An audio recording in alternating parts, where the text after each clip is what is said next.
This guy makes over $5 million a year running 3 different businesses. And the crazy part is, he started from nothing. I flew out to Denver, Colorado to ask him exactly how he got started, how he runs all these businesses at the same time, and the marketing strategy he used to go from 0 to $2.5 million with his first business. We generated and still generate a lot of our leads through. Tim started out as a solopreneur. He was all in on one business. But this business had a problem. The more it grew, the more hours he had to work every day. Then, one day, he stumbles onto an opportunity that would change everything. He decided to become a multipreneur. The big goal is to build a portfolio of assets that essentially do all the hard work for me. In this video, Tim will share how he built a team to run his $5 million portfolio of businesses, how to find and close big clients, and the best business model to start as a beginner. I still think it's the best business for somebody to start. I'm Pat Walls, and this is Starter Story. All right, Tim. What's up, buddy? Thank you for having me. Sure, thanks for being here. In your amazing house in Denver, Colorado. Tell me about who you are and everything you built. Great, well, my name is Tim Stoddart. I own an SEO lead generation agency called Stodzy Internet Marketing. This year for Stodzy, we'll do probably like $2.5 million, but on the side and more throughout the day, I find myself running a personal holdings company. My guess is it'll be like 5.2 to 5.5 million for 2024. Amazing. Can you break down each of the different businesses that you run within your holding company? Sure. Stodzy Internet Marketing is the main driver of everything else. That generates like the cash and the revenue to make all the other stuff go. Subsequently to Stodzy is Recovery Local. That's sort of the parent company that owns SoberNation.com, YourFirstStep.com, DetoxLocal.com, and MedicallyAssisted.com. Then there's copyblogger.com. So Copyblogger teaches people how to write for the internet, how to build newsletters, how to do SEO on websites, how to write on LinkedIn. So I've built up equity in like 5 or 6 other companies over the last couple of years, but those 3 are the main ones. So you have all these different companies. What's the big goal? What's the strategy of running multiple companies? Well, the big goal is to build a portfolio of assets that essentially do all the hard work for me. I had a real like click moment, like, oh wow, I don't have to just work for a paycheck every week. I can use the money I make through Stodzy, through my agency, reinvest it into cash flowing assets, and eventually build up a portfolio where the businesses, the company themselves just do the hard work for me. I just made up my mind to do it. I've been doing it ever since. Yeah. Can you give me a timeline of how you got started and how you got into the business of entrepreneurship? I grew up a blue collar kid. I built houses for most of my childhood. My dad worked at the airport and my mom was a nurse, and so I just thought I'd be working my whole life. Got in trouble a lot when I was younger and I had a bit of a drug problem, so the time came when I needed to change my life and I went to rehab and I got sober. About 6 months into that journey, a friend, basically a mentor, bought me a subscription to Success Magazine, which had this CD in it, and it was this interview and it was this guy named Seth Godin. He said, start a blog, don't tell anybody about it, and write in it every day.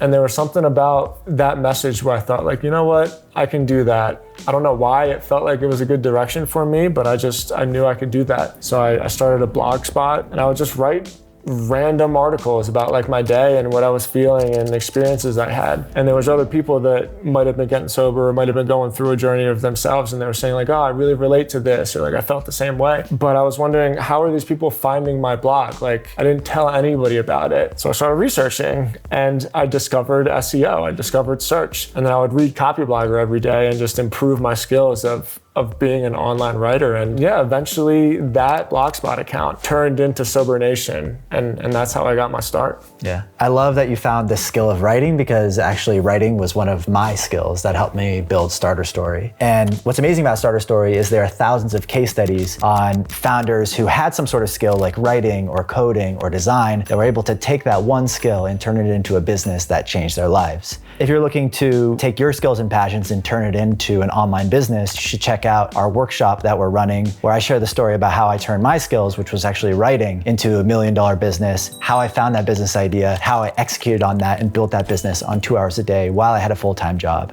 If you're curious about learning more about that, you can find the first link in the description and save a seat for yourself. See you there. All right, so you got this blog. People are reading your blog, they're commenting. How do you turn this into a business? All of a sudden with Sober Nation, treatment centers and behavioral healthcare centers were reaching out to me saying like, how did you build this community? How did you build this audience? And so we took the traffic that was coming from Sober Nation and almost turned it into like a lead generation media outlet. I remember I got my first client, it was $2,000 a month, and we just kept doing it and doing it and doing it, and it's scaled ever since. Give me a little bit more of a breakdown about how you built it. So you had your first client, then what did you do from there? We generated and still generate a lot of our leads through SEO. It was one keyword in particular that I ranked for. It was just drug rehab marketing. And then we started ranking for drug rehab SEO, drug rehab lead generation. So if there's like one message that somebody can get from me, it's that you don't have to build this giant media entity. Like you can tackle it one keyword, one article at a time. The trick is to be methodical about it. That's why I hate the advice like, just make great stuff, just be yourself. It's just being yourself is like terrible SEO advice. What you want to do is you want to know what people are searching for. You can figure that out just by going to trends.google.com, type in a bunch of keywords, see what keywords are available, and then write an article that best solves the particular problem that that person has. I always think of Google as a problem-solving machine. You never go to Google for anything else other than to solve a problem. And so if you can write an article that best solves that person's problem, you can generate leads, and then all of a sudden you can build a business. Yeah. Can you tell me the pros and cons of building and running this agency? Agencies are great because there's no real upstart capital. You don't have to build anything. You just need to get a client. And then all of a sudden you're a profitable business. They're hard because they're difficult to scale. So like every new client you bring in, you know, you have to do more work. You have to onboard them. You know, every like 2 or 3 or 4 clients or however many, you got to hire another employee, right? But nonetheless, I still think it's the best business for somebody to start because you just need a client. Once you get your first client, all of a sudden you have a profitable business. So yeah. Let's talk about sales and closing deals. Do you have any tips on negotiation and how to close a deal? There's only a couple of things you need to know about closing deals. One is learn how to ask questions so that the person tells you their pain points. You want the person to tell you their problems. When that's happening, I just write down what the person says. I write down the problem and I respond with a solution to that problem. The second most important thing is to get like the price out of the way in the very beginning. Because what always happens, you go through this whole pitch and then people say, okay, I'll call you back. Let me think about it. And that's the worst thing that can happen. So I always start a conversation by saying like, hey, look, just do me a favor and let me know if you're serious about this. That way you get like a commitment and you actually get the deal closed. And then the last and absolutely most important thing is ask for the deal. Here's my line for this, is the best line. It's, are you ready to get started? That's all you gotta say. You say, are you ready to get started? And the trick is you shut up. And so what I do is I say, are you ready to get started? And then I mute my phone and I put it in front of me. And I just sit there. And that's why you close the deal.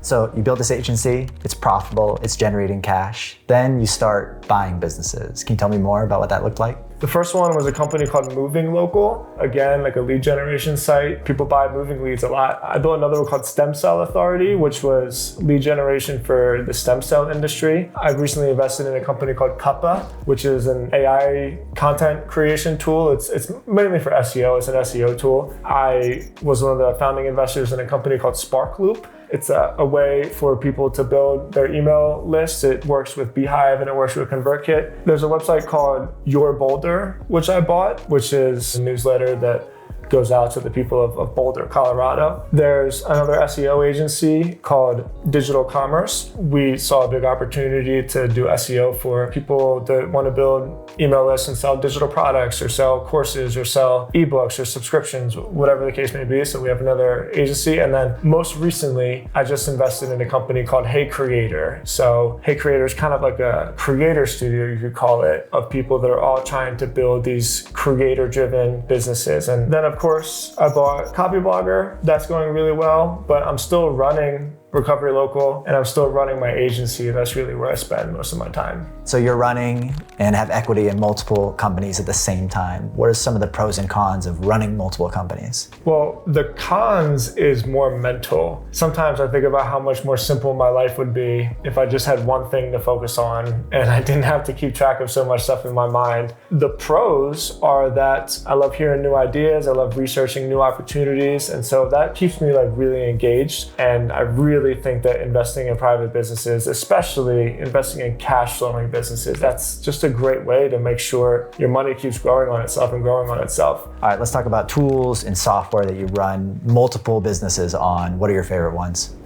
Well, Slack is a must. It's just a great communication tool, especially now that we're all over the country. Underutilized is Loom. Like, Loom is the best. You can just get your idea out one time and people don't have to stop what they're doing to know what it is that you need to tell them. Todoist is great for me. It's the simplest task management tool, but I write down all the tasks that I need to assign. I record Loom videos and then I assign them on Todoist. And then that's it. The rest of the day takes care of itself. Although it's the most expensive, HubSpot, in my opinion, is definitely the best CRM. It makes it easy to keep track of your leads, to keep track of your network. And then ClickUp. I think if you're running a real established agency, Todoist isn't gonna be enough. It's just not robust enough. And so Todoist is really where I manage my personal holdings company, but ClickUp is where Stodzy runs. That's like our real task management software. So Slack, Todoist, Loom, HubSpot, and ClickUp. And then of course, Google Drive.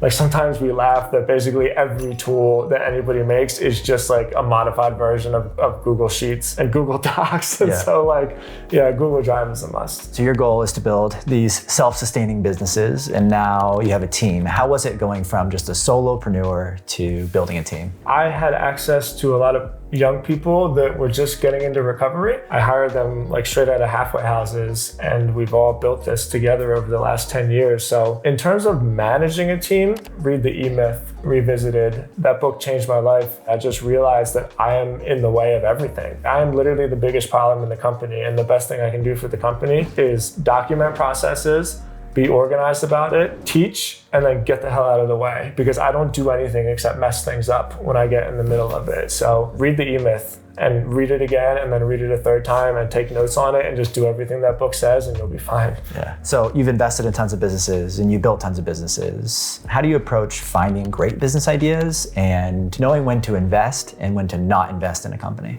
There's only three things that I really care about. One, do I like the founder? Because if I don't like the person, it doesn't matter how great the idea is. Like, life is too short to deal with people that you don't like. Two, is it cash flowing? I personally am not interested in betting on 1,000 companies and hoping that like one of them turns into Facebook. I want to build a portfolio of assets. And then the third one, this is just for me personally, is it like evergreen? I want to find something that's going to be around forever, right? That's why healthcare is appealing to me, because people are always going to need to take care of themselves. So that's it. Like, is the founder cool? Does it cash flow? And is it evergreen? And if it meets those criteria, I'll take it seriously. All right, let's talk about what a day in the life looks like for you. What are you doing these days? All my days look exactly the same. I've always woken up very early, so I'm usually up at like 4. Chug some water, I get a cup of coffee, I sit at my computer, I record my assignments for the day. By that time, my kids usually wake up, I play with them, I take them to school around 8, and then my wife and I go to the gym. I'm in the gym every day from 8:30 to 10. I come back, I eat, and then I work. The afternoon is usually deal making. So the mornings for me is like logistics and task assignment, and the afternoon is deal making. So I follow up with my leads, I make phone calls, I write proposals, I write contracts. If I close a deal, I do all the onboarding, and then my kids get home at like 5. We hang out down here and we play and we eat dinner and I watch fucking True Detective. Yeah. Like, I do the same thing every day. My life is super boring. Throughout your journey, building businesses, you've been doing this for a while now. What have been some of the struggles, or have there anything that's been hard in your journey? The hardest part about being an entrepreneur is that I worry all the time. Most of my time is just spent like, what's about to go wrong? What's a fire that's about to happen? Like, where can I see something coming so that I'm not blindsided and my life doesn't like fall to pieces because of some problem that I couldn't control? So like, yeah, I worry a lot. Every morning, as soon as I wake up, I'm thinking like, what's wrong? What's wrong? What's wrong? It's really difficult to make that go away. Yeah. If you could sit on the shoulder of yourself when you're just getting started with that blog, what would be your advice to young Tim? When I was getting sober, basically, the fear is always, how am I ever gonna have fun for the rest of my life? Or like, what am I gonna do when I'm at a wedding? And then somebody told me, all you ever have to do is get through the day. So you make it till midnight. And then what do you do when midnight comes? You just make it to midnight again. And like, it never ever ends. The solution to every problem in my life is always like, I'm just gonna get through the day. I'm just gonna make it till midnight. So I really, really, truly live my life like one day at a time. I don't think too far into the future. I have no idea what's coming next. I make it till midnight one day at a time. That's great advice. Thanks. Thank you. Thanks, man. Thank you for having us. Of course. Follow this advice and you will have 5 companies making $5 million a year. Hey guys, I hope you enjoyed the breakdown of all of Tim's businesses. It's an amazing story, right? If you want to do something similar, but you're struggling to find the right idea or the time to build it, well, I have something that might help you. I'm hosting a free workshop this week to show you exactly how I validated my own $1 million business, and then exactly how I built that business on just 2 hours a day while I had a full-time job. Because I know from personal experience, there's nothing worse than wanting to start a business, but not feeling 100% confident that you're on the right track. So if you're interested, click the first link in the description to save your seat, and I'll see you in there. Otherwise, see you in the next video. Peace.